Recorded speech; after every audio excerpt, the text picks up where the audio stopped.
Today, I'm taking a look at the new Thrunite Catapult Mini V2. Now, if you've watched my channel for a while, you know that I liked the original Catapult Mini here that I have in gray. It's probably my small thrower go-to, and I was excited when Thrunite announced they were going to have an upcoming updated model. The new model here is using the SFT40 LED that you can see in there. It is a flat top LED, and this light, interestingly, is using a more conventional reflector setup, whereas the previous light used a TIR style. Thanks to Thrunite for sending this one to me to look at and review. If I have any discounts or anything like that, that'll be in the description below, along with links to all my social channels, so make sure you check those out. Here is the packaging that the light comes in. This one came from Amazon, so it's got their sticker on it, but this is Thrunite's kind of MO for packaging the last several years. Brown cardboard box, line drawing of the light, and then you've got your options of how this one's configured. It's desert tan with cool white.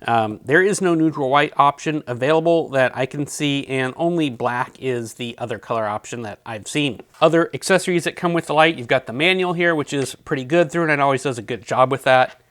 You've got a USB A to C charging cable here. Then you've got your bag of extras. You've got a lanyard, a couple extra O-rings in there, and a charging port cover. And the light does also come with an 18350 battery. Construction and design here. The V2 shares some of the similar style characteristics of the V1 in roughly the same shapes, but with a little bit of differences. The light here is made from 6061 aluminum and is available in two colors currently, a standard anodized black and then this desert tan that I have here. The V2 is slightly longer by about 4.5 millimeters in length, and the V2 to me feels more like Thrunite's design language in their other lights, just with how it's made and designed. Starting at the back here, you do have a flat bottom. It is non-magnetic, and you have a lanyard attachment point there. This is all one piece with the body tube, so it does not come apart there. The body section does have some milled in texture here, and these are really fine millings. And then you've got 5 flats that are milled in, and it does provide a decent amount of grip. The button here is Thrunite's standard button. They use this across pretty much all their lights. It's a metal button with a hole in the middle for an LED to give you charging status and battery indicators. You've got some areas milled in here for grip and maybe a little bit of thermal relief. And then you've got your USB-C charging port there. This is a standard port, and I had no issues with a couple different types of cables. And you've got some fluting for just style points there. The bezel is not glued on, so it easily unscrews, which is nice. You've got a flat bezel, no crenulations or anything. You've got a pretty big glass lens that is double AR coated. And you've got that smooth, deep reflector with the SFT40 LED in the center. Not a whole lot to say on retention here. You do have that lanyard attachment point at the back, which is new and nice. Works a little bit better than the previous light model, in my opinion. As I mentioned, you've got some grip there. And the light works pretty good in the hand, I feel like.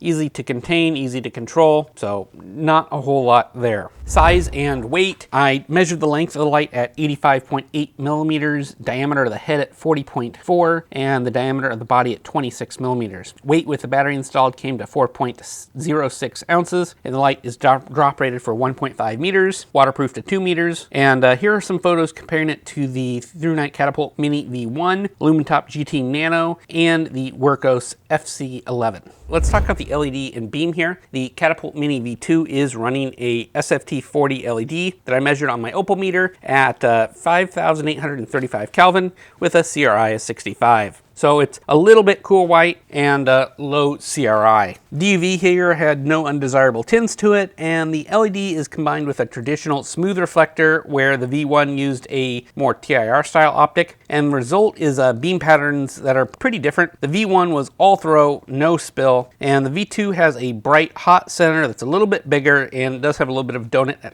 at closer ranges, but it's also got quite a bit more spill. And this makes the V2 somewhat better as a more general purpose light rather than just only a thrower, and my night shots coming up here will help demonstrate that, so stay tuned. A couple notes on outputs before we take a look at the night shots. I measured outputs with my Texas Ace Lumen tube and at the 30-second mark, and they were generally higher than what was claimed by Thrunite, and this isn't something I mind at all. It's a nice little benefit to actually be brighter than what's claimed. Not many manufacturers do that. One other thing to note here on outputs is that the candela rating or throw of the V1 was rated at 89,600 600 candela and 598 meters of throw. The V2 here has actually 66,150 candela and 515 meters of throw. So slightly less throw than the outgoing model, but you're giving up there for a little bit of throw, you are gaining in spill, and I think that makes the light a little bit more useful for other non-throwing applications. Tonight we are looking at the Thrunite Catapult Mini V2, and this is a thrower style flashlight. It is running the SFT 40 LED, about 5800 Kelvin and 65 CRI, and I've got it right now on low, which is 70 CRI, and as you can see, it throws quite well. Throws to the end of the neighbor's fence here. It's a little bit larger hotspot, and it's got some spill, which we'll see in the higher modes. Here is medium, which isn't much of a bump, 160 lumens, but we can see it throws across the street. You can see the trees, and on person this shows a little better than it does on camera. And here on high, we've got 331 lumens. Up close, does a great job, of course. Lights up the end of the neighbor's fence excellently, and across the street pretty well as well. Here is turbo, which is 1,108 lumens before the step down, and this is rated at 6,600 candela, which equates to about 515 meters of throw out of a light that is really quite small. But let's compare it to the V1 here, which is an interesting comparison. We can see that this light has a decent amount of spill as well, which the V1 does not. So here is the V1 on turbo. This is running an Osram LED. Turbo is about 680 lumens, so quite a bit fewer lumens, but you can see the hotspot is tighter, much less spill as well. And this has actually got a higher candela rating, 89,600, and throws a little bit further, almost 600 meters. So let's compare the two and kind of see what they look like side by side. So here is the V2 and the V1. V2 is a more useful beam, even though it doesn't throw quite as far. You've got that little bit of spill, which makes it useful for a normal purpose flashlight, as well as a pretty good thrower, in my opinion. And it does have strobe, but I won't show you that one. I'll let the graphs here for heat and runtime do the majority of the speaking, but a couple points to note out is that turbo runtime lasts about 90 seconds in my testing, stepping down to about 400 lumens when it does, and that corresponds to thermals that I measured with a peak outside measurement of 34C before step down, and it was able to run at these levels for 1 hour 20 minutes, with peak heat increasing to 39C on the outside of the light later on near the end of the runtime there. Skipping turbo and just going to high nets you about another 6 minutes of runtime, and running on medium from the beginning gives you 3 hours and 30 minutes of runtime. The user interface here is Thrunite standard UI, with basically, they use on basically all their lights. It's got your normal 3 modes of operation, so once on, just press and hold and it will cycle to low, medium, and high. It does have memory mode. When on, you can double press to go to turbo. You can triple press to go to strobe. And from off, you can long press to go to Firefly mode here, which is 0.6 lumens. There is 2 options for lockout. You can press and hold for 4 seconds.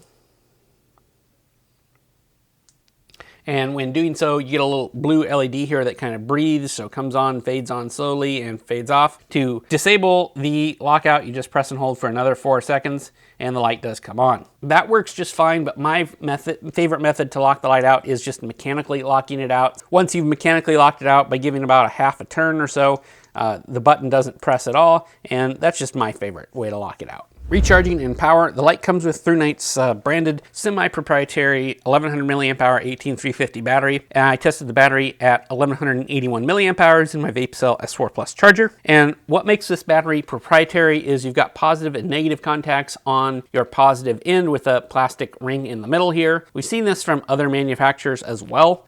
This light doesn't actually use that functionality, even though it comes with that style of battery. Let me kind of show you the insides here. You've just got that center post and then your outside post that it makes contact with the body of the light. So what's good about that is, while it ships with a semi-proprietary battery, you don't actually need it. You just need that button top there, and you can get that with a little magnet if you want, or a button top battery, as long as it's got a fairly small point there. I charged the light via the built-in USB-C charging here on the back. going from low voltage protection at 2.903 volts to full 4.191 volts in 3 hours and 30 minutes. Now this is a pretty slow charging speed with averaging only about half an amp, and that's only about one half C, so that's pretty slow. While I had no charging issues with USB-C PD charging either, as long as you've got a charger that supports that. My conclusion here is that I think it's debatable if the Catapult Mini V2 is really an upgrade here. While it's brighter and the beam is more useful as a general purpose flashlight, it's slightly not as good as the original at being a thrower, which is what made the original so impressive in my opinion. That said, the V2 here is more useful as a daily flashlight just because it has more spill and the throw goes nearly as far.